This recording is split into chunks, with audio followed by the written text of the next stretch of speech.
નમસ્કાર ખેડૂત મિત્રો, આ તમે જોઈ શકો અવારના વર્ષના થોડોક વધારાનો ડેમેજ જોવા મળે. સફેદ સારોડી તરબૂચ કરતા હોય ટેટીનંદાનો વધારે જોવા મળે.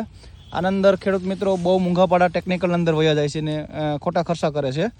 એના કરતાં સફેદ સારોડીની અંદર ટાટાનો કોન્ટાપ અને સારી એવી કંપનીનો M45 લઈ 35 ml કોન્ટાપ ને 50 ગ્રામ M45 આ નાખીને વીઘે 4 પંપ ઉતારી ને જ્યાં આનો ડેમેજ હોય તમને આ દેખાતો હોય તમને થળિયામાં બધામાં તમને જોવા મળશે. જ્યાં આનો ડેમેજ હોય ત્યાં વધારે થોડો ઘાટો સ્પ્રે મારવો, બાકીને વીઘે 4 પંપ ઉતારી દેવા ને ઘાટો એવો સ્પ્રે મારી દેવો, જેથી કરીને આના અંદર તમને 100% પરિણામ મળી જાય ને ઝાઝા ખર્ચાની અંદર નહીં ઉતરો. બીજી બધી દવાની અંદર મૂંઘાપાડી દવાની અંદર હોય તો એટલા સારા રિઝલ્ટ મળતા નથી.